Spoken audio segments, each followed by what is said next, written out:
Hello everyone, welcome back to NEETPOT. In the last videos we discussed about the adrenal gland, in which we discussed about the hormones which are related to the adrenal cortex as well as the adrenal medulla. Today in this lecture we will be discussing about the another endocrine gland, that is thyroid gland. Thyroid gland is one of the largest endocrine gland जो कि बहुत ही important role play करती है. So let's start with the thyroid gland. Thyroid gland, as I said कि ये जो होती है one of the largest endocrine gland होती है. So largest endocrine gland. दूसरी इंपॉर्टेंट बात यह है कि अगर हम लोग इसके वेट की बात करें तो इसका जो वेट होता है वो लगभग 25 ग्राम्स. और अगर इसके शेप की बात करें तो इसका जो शेप है ये बटरफ्लाई शेप या इसे हम लोग एच शेप्ड भी कह सकते हैं, दोनों हो सकता है. और इसके अलावा अगर हम लोग थायराइड ग्लैंड की बात करें तो इट इज बाइलोब्ड. और ये जो लोब्ड होते हैं बाइलोब्ड, ये बाइलोब जो है आपस में कनेक्टेड होता है एक ट्रांसवर्स सेक्शन से जिसे हम लोग बोलते हैं isthmus.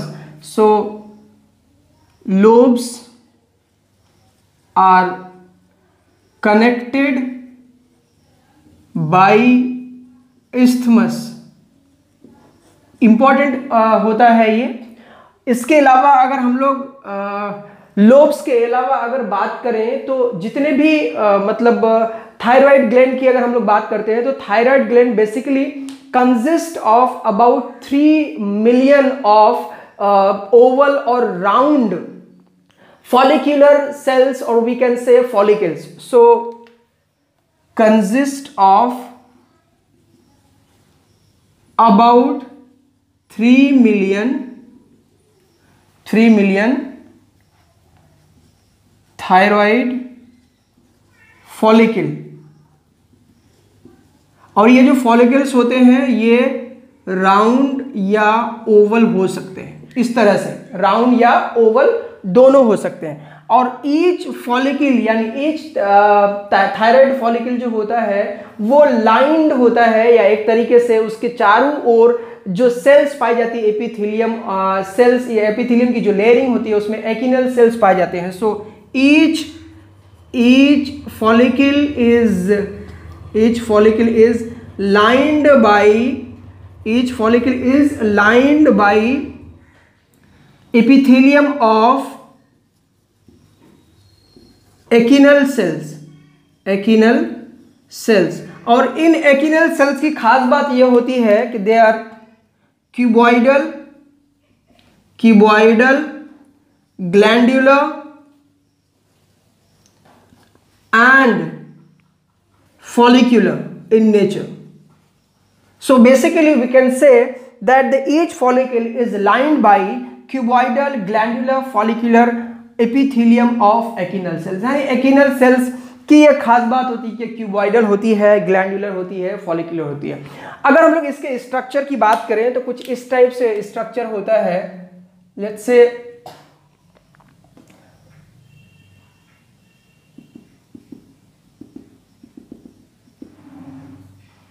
ये कुछ इस टाइप से, जैसे कि मैंने कहा कि ये बटरफ्लाई शेप या एच शेप्ड में पाया जाता है, तो कुछ इस टाइप से ये थायराइड ग्लैंड पाया जाता है. This is the structure of thyroid gland. ये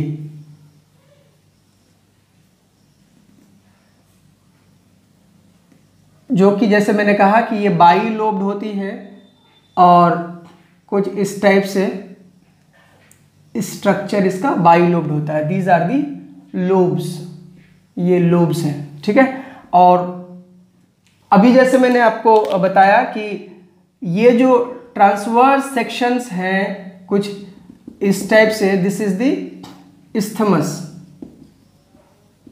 यानी दो बाइलोब जो है, दो लोब्स आपस में isthmus से जुड़ा होता है.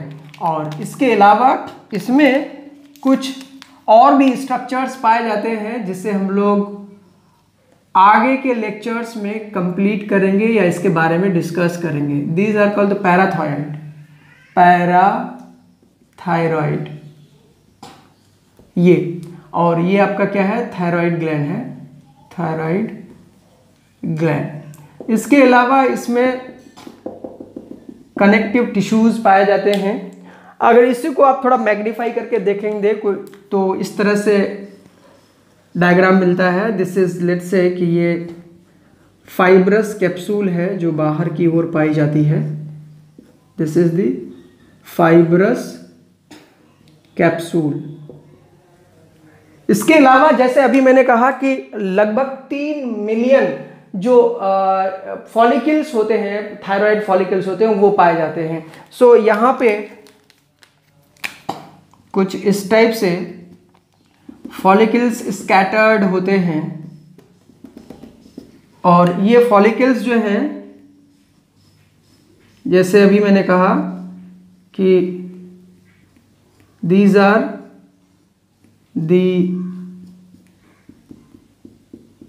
एकिनल सेल्स, बहुत सारे फॉलिकल्स होते हैं इस तरह से। सो ये, और जैसे अभी कहा कि फॉलिकुलर या एकिनल सेल्स की जो खास बात होती है, these are the cuboidal glandular follicular cells. So ये, और इसके मिडिल में कुछ इस टाइप से स्ट्रक्चर पाया जाता है जिसे हम लोग बोलते हैं कोलॉइड, कोलॉइड। और ये जो आपने स्ट्रक्चर देखा, like these are the thyroid follicle, ठीक है। और इस पे जो सेल्स पाई जाती है, जैसे अभी हमने कहा कि these are the acinar cells, these are the acinar cells. और इसके अलावा कुछ इसमें स्कैटर्ड रूप में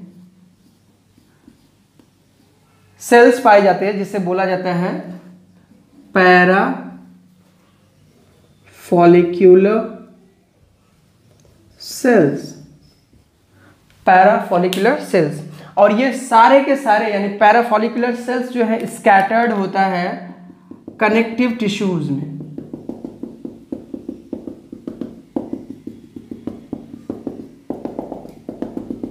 so these are the connective tissue. ये कनेक्टिव टिश्यू है जिसमें कि पैराफॉलिकुलर सेल्स और एकिनल सेल्स, या यूँ कह लें कि जो फॉलिकल्स होते हैं वो आपस में इंटरकनेक्टेड होते हैं थ्रू कनेक्टिव टिश्यू। जो ये स्ट्रक्चर है बेसिकली, जब हम लोग थायराइड ग्लैंड की बात कर रहे हैं तो उसमें सेल्स ऐसे पाए जाते हैं। यहाँ पे 2 इंपॉर्टेंट बातें हैं, लिख लेते हैं इसको भी। वो ये कि यहाँ पे जो पैराफॉलिकुलर cells are scattered